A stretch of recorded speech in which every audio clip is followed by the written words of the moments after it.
There is a particular kind of afternoon that arrives without explanation. Not sad, exactly. Not heavy in the way that has a name, just weighted in some quiet way you cannot account for, like the air itself decided to slow down around you before anything specific had happened. You know this moment. You have lived inside it before. The hands still, the breath becomes slightly more conscious than usual, and something beneath the surface of your ordinary day makes itself known, not loudly, not with drama, just with a steady, patient presence that refuses to be redirected. You are not imagining it. That is the first thing to understand. What you are feeling right now is not a mood. It is not the residue of a difficult week or the low hum of unfinished tasks. It is a signal. Something in the arrangement of this day is genuinely different. Not emotionally, not as a wish you are projecting outward, but as a fact about what is moving in the space between you and someone your soul has not been able to release. You were brought here today, not by the algorithm, not by coincidence, because something that has been building across months of silence, months of waiting, months of carrying something real without being able to set it down, is completing itself. Right now, in this exact window. Before we go any further, like this video, subscribe and write in the comments, "I am ready," not as a wish, as a statement of where you actually are. Your nervous system needs to hear you say it. Because what comes next in this transmission is the part most people never reach. The layer beneath the waiting, beneath the wondering, beneath the questions you have been too tired to keep asking. And once you hear it, the suspended feeling in this afternoon will finally make sense. Something happened in the sky today that your body registered before your mind had any language for it. Jupiter, the planet that governs expansion, truth, and the moment when what has been building privately finally becomes too large to stay hidden, is in direct opposition to Pluto right now. These are not small forces. Jupiter is the great revealer. It is the energy that takes whatever has been contained and makes it impossible to contain any further. It does not ask permission. It does not wait for a convenient moment. When Jupiter moves into opposition with another planetary force, what has been held in private suddenly becomes visible. To you, to them, to the connection itself.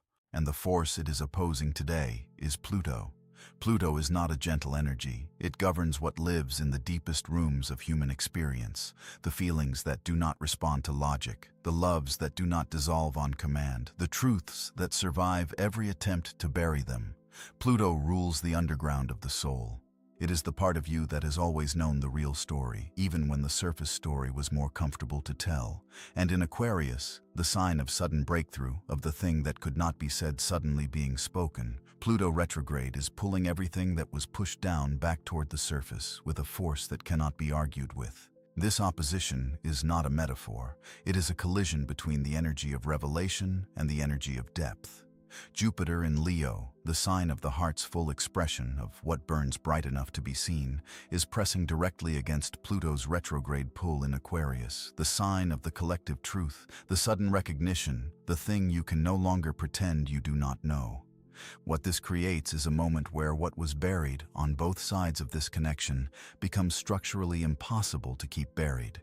The moon entered Taurus today, and it is in its last quarter phase. This is not a beginning energy. This is a completion energy. The last quarter moon in Taurus, sitting in a tight square to both Jupiter and Pluto, is the signal that an old emotional cycle is not continuing. It is ending. Taurus holds what is real. It does not release things easily. But when it does release, the release is permanent. The cycle that has been circling, the pattern of reaching and pulling back, of almost and not yet, is reaching its last revolution today. This is not you hoping that something is shifting. This is the sky confirming what your body already knew when the afternoon went quiet. Here is what is important to understand about why this particular alignment is landing in your life, and not in the life of someone who has been waiting without working. This portal is not distributed evenly. It does not arrive for everyone who has felt pain in love, or everyone who has missed someone, or everyone who has spent time in the uncertainty of an unresolved connection. It activates for a very specific person, and that person is defined not by what they felt, but by what they chose, at the moments when choosing something different would have been entirely justified. You were standing at a fork more than once across this period. You know the fork. The version of events where you sent the message you had drafted and deleted, where you accepted the partial explanation because accepting it would have ended the discomfort faster, where you allowed yourself to be available to something that was offering you just enough to make staying feel reasonable without ever offering you the full truth. At every one of those forks, you chose the harder direction. Not loudly, not with announcement. There was no one watching those moments and no one to confirm that you made the right call. You simply stood there, felt the pull of the easier path, and chose not to take it. That choice, repeated quiet, unwitnessed, is the credential this portal requires. Not everyone makes that choice. Most people, when the pain of uncertainty becomes loud enough, reach for whatever is closest that will quiet it. The conversation that gives the illusion of resolution. The return to something familiar that has already shown it cannot hold what they need. The comfort of a story that explains the situation more gently than the truth. There is no judgment in that. It is human, but it is not what you did. What you did was stay in contact with the real thing, even when the real thing was harder to hold than the comfortable version. And what that built, across every one of those quiet, unwitnessed moments, is the precise interior capacity that makes what is arriving now possible to receive without distorting it. That was not love failing. That was love being honest about what the two of you were not yet ready to build. That was not you being unworthy of receiving. That was them being unready to give. And that is a fundamentally different story than the one you may have been telling yourself. That was not the universe withholding. That was the universe building, layer by patient layer, the version of this connection that can actually hold what both of you genuinely are. You are not arriving at this window depleted. You are arriving with something inside you that was not there before, something grounded, something that no longer needs the resolution to feel okay, which is exactly what allows the resolution to finally arrive. There is something that needs to be said about the silence, because the silence was not cruelty, it was not indifference, and it was not the answer you may have feared it was.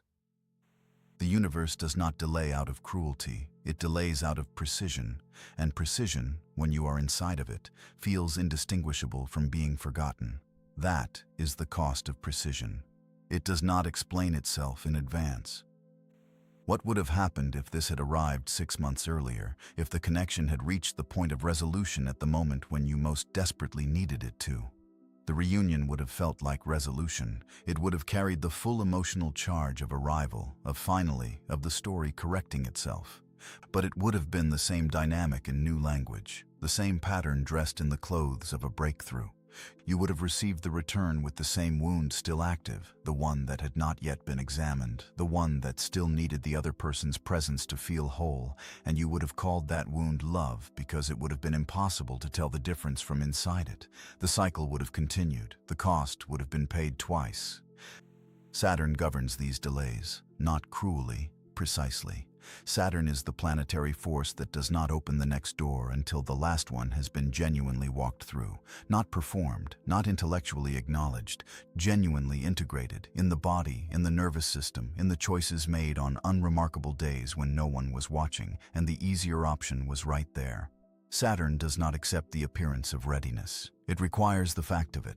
The silence was not their final answer. It was the universe's answer to the question of whether you were both structurally ready for what the connection actually requires. And the answer, for a long time, was not yet, not as a judgment, but as a precise reading of where both of you actually were.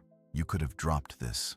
There were moments, real ones, specific ones, where dropping it would have been the socially acceptable move, the self-protective move, the move that would have earned you the sympathy of people who cared about you. You chose not to drop it, not because you were holding on out of desperation, because something in you recognized below the level of thought that what existed between you was real, and that real things do not get set down simply because they have become inconvenient to carry. That refusal to drop the real thing, even when dropping it would have been easier, is what allowed the transformation to happen inside you, not because the waiting caused the growth, but because what you chose to do with the waiting did. The silence completed its work not when enough time passed, but when you became genuinely different from the person who first entered it. That is the distinction that matters. That is why this window is opening now. There is something happening on the other side of this silence right now, and it is not what they have been trying to make it. This person is not suppressing what they feel. They are not rationalizing it with a convincing story about why the timing was wrong or why the distance was the right choice. They are past that. They are sitting at the edge of something, holding the full weight of what honesty would require them to say, and feeling, perhaps for the first time, that they are almost ready to say it. Almost. That is the specific word. The word that lives in the gap between knowing and speaking, between feeling and acting, between having arrived somewhere internally and being willing to show someone else that you have arrived. The word that describes a person who is not avoiding the truth, who is, instead, standing directly in front of it, feeling its full dimensions, understanding for the first time what moving toward it would actually cost them in terms of vulnerability, in terms of admission, in terms of the specific courage required to say out loud, "I was wrong about what I was ready for. I was wrong about what I needed, and I have not stopped thinking about you." Today's alignment: Jupiter pressing against Pluto, both of them activated by the Taurus moon's completion energy, makes the weight of almost unbearable in a specific way. What they have been carrying carefully, on their own terms, in the private room where they have kept what they feel about you, that room is not orderly today. Jupiter does not allow things to stay quietly filed. It expands them. It makes them too large for the container they were placed in. And so today, what they have been holding at a manageable distance has expanded past the walls of where it was being kept. They are feeling it in the middle of ordinary things, not in a dramatic moment, not at a time they chose for reflection. In the middle of something routine, something that had nothing to do with you, the awareness arrived. The quality of a Tuesday afternoon, the sound of a particular kind of silence, something small that carried your frequency without warning, and for a moment, longer than a moment, everything they had been managing stopped being manageable. This is what the almost ready state feels like from the inside. Not panic, not urgency, but a very specific heaviness that comes from understanding the full weight of what saying yes to honesty would require. They are not afraid of you. They are not afraid of what you feel. They are sitting with the full cost of their own honesty, the things they would have to admit about themselves, about what they wanted and didn't say, about where they were when you needed them to be further along than they were. And today, the cost of that honesty feels for the first time like something they might be willing to pay. They know. They have always known. Today is the day the knowing became too heavy to carry quietly.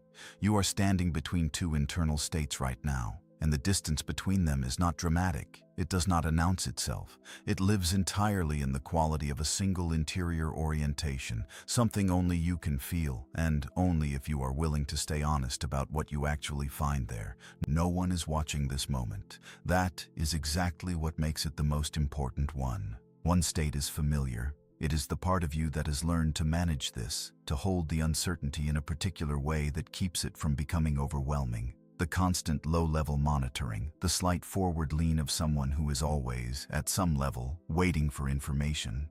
The part of the mind that has built an elaborate system for tracking the situation, not obsessively, but persistently, the way you might track weather you know is coming, organizing your internal life around the question of when.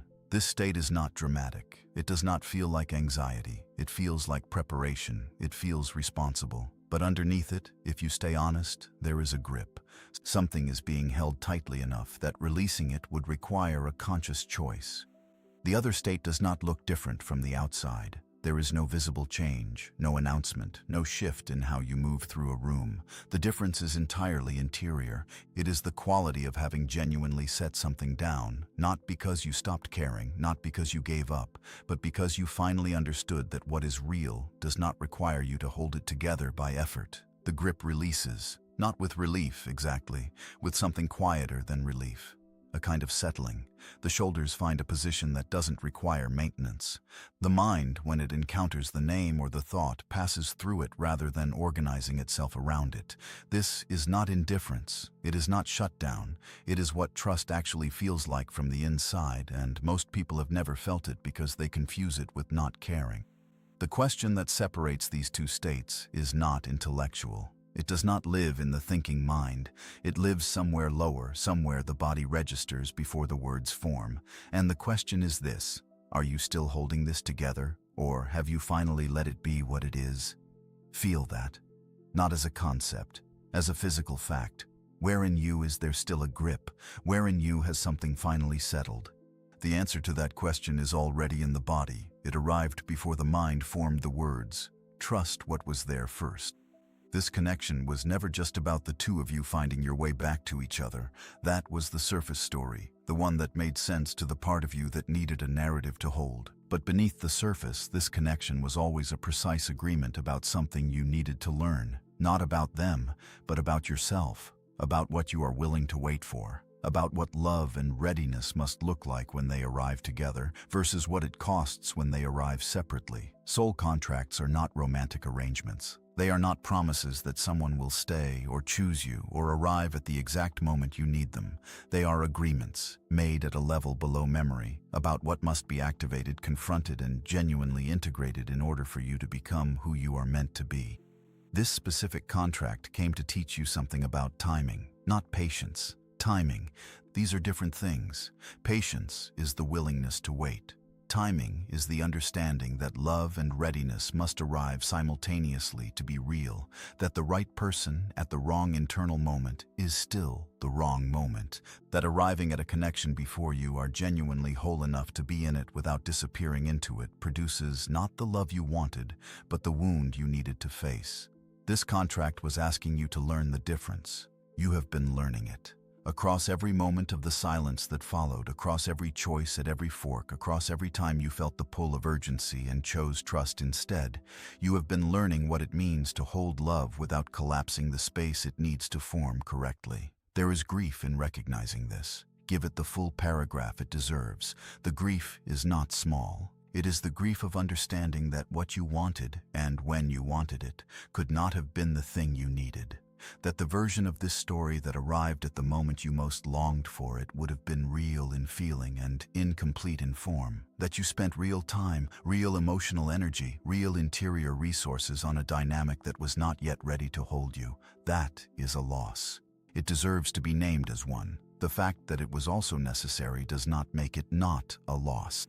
Saturn enforces these contracts not through punishment but through withholding, through a precise refusal to open the next door until the last lesson has been genuinely, not performatively, integrated.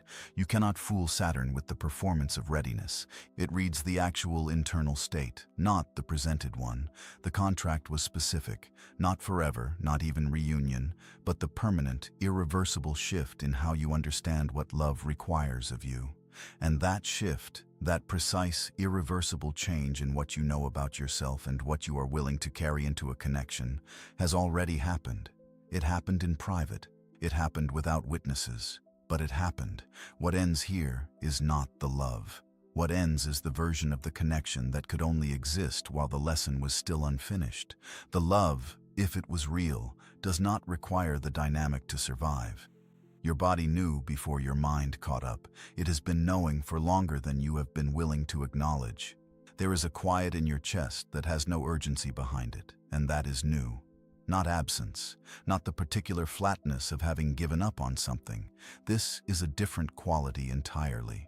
A stillness that has substance to it, like water that has stopped moving, not because it dried up, but because it found its level. You know the difference between those two things. One is loss, the other is arrival. Sleep has been arriving differently. Not perfectly, not with drama in the other direction, but earlier and with less residue in the first minutes of waking. Where there used to be a brief orientation period, a moment of locating yourself relative to the unresolved thing, there is now something closer to just a morning. The day beginning without first checking in with the weight of what remains undone. That is not a small shift. That is the nervous system reporting that it has updated its baseline. His name, or the thought that corresponds to him, passes through your awareness now without the body bracing around it the way it once did. This is worth noticing. There was a version of this not long ago where that thought arrived with a physical hook behind it, something that caught, something that required effort to redirect. That hook has changed its quality. The thought still comes, but it moves through now like weather, present, then gone, without damage. There is a particular quality to how you inhabit a room lately, something that used to arrange itself carefully, that was always slightly monitoring, slightly prepared for the next signal, slightly organized around the question of when, has begun to simply be present. Not performing presence, not manufacturing calm, actually present in the way that requires no maintenance. The jaw releases in the middle of ordinary sentences without being asked. You notice it after the fact, the recognition that something that had been held is no longer being held and has not been for a while, and you cannot identify the exact moment it let go. That is what genuine settling feels like. Not a decision, a completion. Something that used to live at a low, constant level of readiness, a part of you always slightly braced, always slightly waiting, has found its way into rest. Not because the situation resolved externally, because something inside you completed its internal work and the body received the signal before the mind had language for it. This is not the quiet of having given up. This is the quiet of something that has genuinely finished. The body knows the difference, even when the mind is still catching up, and as that quiet settles into something permanent, the life that forms around it begins to look different. Decisions that once required long internal negotiations now arrive clean. Not because the circumstances became simpler, they didn't, but because the internal argument that used to accompany every significant choice has gone quiet, not suppressed, not overridden, simply finished the way an argument finishes when both sides finally agree on what is actually true. What remains after that kind of finish is not a conclusion you have to remember to hold on to. It is just clarity, single, uncontested, requiring no maintenance. The things that used to require a decision no longer do. The body has already made it. Quietly, without drama, without a moment you can point to, it simply stopped being available for certain costs. This is not rigidity. This is not closing. This is the body having completed enough internal work that it now knows, below the level of thought, what is compatible with who you have actually become. The compatibility test now happens automatically, before the mind is even asked to weigh in. What used to feel exciting in its intensity, the connection that came with charge and urgency and the particular electricity of something unresolved, now registers as hollow before it even fully arrives. Not because you have become numb, because the hollow quality is something you can feel now that you could not feel before. The wound that used to mistake intensity for depth has healed enough to tell the difference. That is a profound shift. Most people spend years unable to make that distinction from the inside. Stay with this next part, because this is the piece that changes how the external world starts responding to you. Synchronicities are shifting their character. Where they once felt like nudges, little signs pointing you towards something you had not yet reached, they are beginning to feel like confirmations. The difference is directional. One is searching, the other is being found. The universe is beginning to organize itself around you differently, not because your circumstances changed first, but because the frequency you carry changed. And frequency is what the field responds to. What used to arrive as possibility is beginning to arrive as recognition. You are not looking for the sign anymore. The sign is looking for you. Other people's energy is easier to read accurately now, not because they have changed, but because you are no longer filtering what you perceive through the distortion of unresolved wounds. Where the wound used to bend the signal, making warmth feel like a test, making distance feel like confirmation of your fears, there is now a cleaner reception. You hear what is actually being said. You feel what is actually being offered. That accuracy is new. And it changes everything about how you move through your relationships. You are not waiting to become someone. The becoming already happened, in private, without announcement, in the exact window where it had to happen to be real. What is here now is not preparation. It is arrival. And there are certain things that simply cannot live here anymore, not because you decided to stop tolerating them, because your nervous system has updated what it can accommodate, and that update was not chosen, it was completed. Being held at emotional arm's length by someone who knows exactly what they feel, who has full access to the truth of their own interior and has decided, for reasons of their own comfort, not to share it with you, is no longer something your system can absorb without registering the precise cost. It used to be possible to call that distance mysterious, to give it the benefit of the doubt, to tell yourself a story about why someone who felt something real would choose not to name it. That story no longer holds. The body reads the emotional arm's length now for what it is, someone deciding that their comfort is more important than your clarity, and the body will not organize itself around that dynamic anymore, carrying the full weight of a connection while the other person remains comfortable in its ambiguity, being the one who is fully in contact with what the dynamic requires, while the other person gets to float in the version where nothing is yet decided. That is no longer something you can mistake for love. You have felt what genuine contact requires from both sides. The contrast is now undeniable. Where it once felt like patience to carry more than your half, it now reveals itself as the specific cost of a dynamic that was never actually equal. That cost no longer passes inspection. There is a version of being too much that you used to accept as a fair description.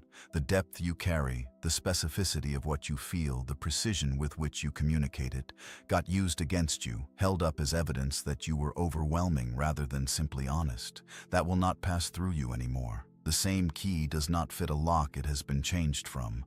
What you are now cannot be entered by the language that once made you doubt the validity of your own interior. That particular door has been permanently altered. This is not hardness. This is discernment made permanent by experience, by the specific lived knowledge that comes from having paid certain prices and finally understanding what they bought you and what they cost. You did not close yourself. You clarified, and clarity does not reduce what is possible. It removes what was never going to be real anyway and makes the remaining space available for what actually is. If this person steps back into your field now, the first thing you will notice is not your emotional response to their presence. It will be your own clarity, the ability to receive what arrives without hope, bending the signal in one direction, and fear bending it in the other. This is what has changed, not your capacity to love. That is intact, perhaps deeper than it has ever been. What changed is the quality of your perception. You can see clearly now in a way you could not before. If they return, the first question is not, do I still want this? You know the answer to that. The question is whether what returns is genuinely different from what left, whether the person standing in front of you has done the interior work that the distance was supposed to produce, or whether they have simply missed the feeling of you and followed that feeling back without doing anything real with the time in between. Your body will read this accurately. It will not require you to deliberate. In the first moments of genuine presence, not the performance of presence but actual sustained contact, the nervous system will register whether what has arrived is transformation or repetition. It will feel different. The quality of contact will be different. Someone who has genuinely changed meets you differently from the ground up. Someone who has simply returned meets you from the same level they left from, and the body recognizes the sameness before the mind is even asked to evaluate it. Develop each outcome fully, because both deserve their own truth. If what returns is real, if the person who arrives has actually walked through what the distance required of them, you will receive it from the most grounded version of yourself that has ever been available. Not cautiously, not with the guarded posture of someone waiting to be disappointed, with genuine openness and with the clarity to know, in real time, that what you are receiving is what you waited for. That is a different quality of meeting than the one that was available before. If they do not return, or if what returns does not genuinely meet you, that outcome confirms something that does not diminish you. It reveals the precise shape of what was always true, that the connection, in its unfinished form, was not yet the thing it could potentially become. And what you are left with is not loss. It is the specific, quietly powerful fact of who you have become in the course of carrying something real without being able to set it down. That is not nothing. That is the whole thing.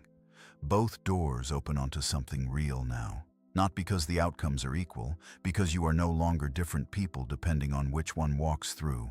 That steadiness is the thing. That is everything.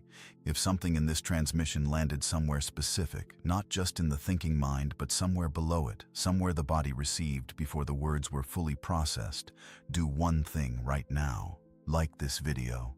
Not as a gesture toward an algorithm, as a signal to yourself that you were present for this, that you did not just let it pass through as background sound, but actually received it. Subscribe so the next transmission finds you. These windows build on each other.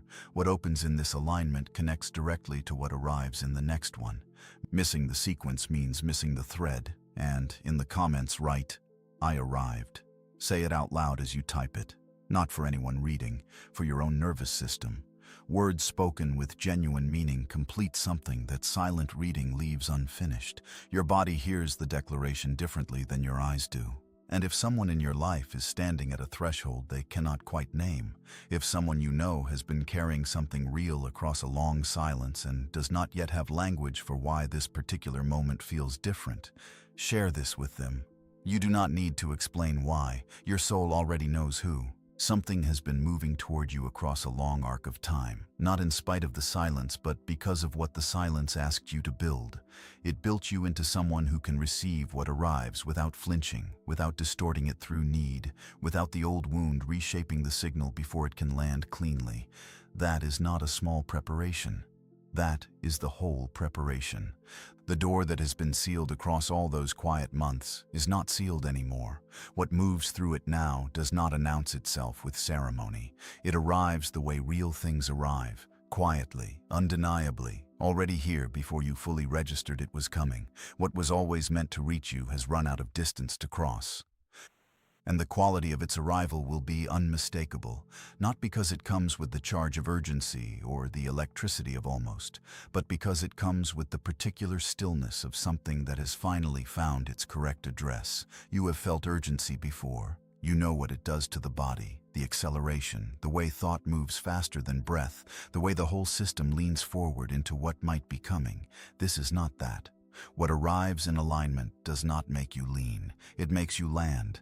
There is a difference between those two experiences that no amount of explanation can substitute for the moment you feel it directly, and you will feel it directly, because you have done enough internal work to recognize the real thing when it appears, rather than mistaking the charge of the unresolved for the warmth of the genuine.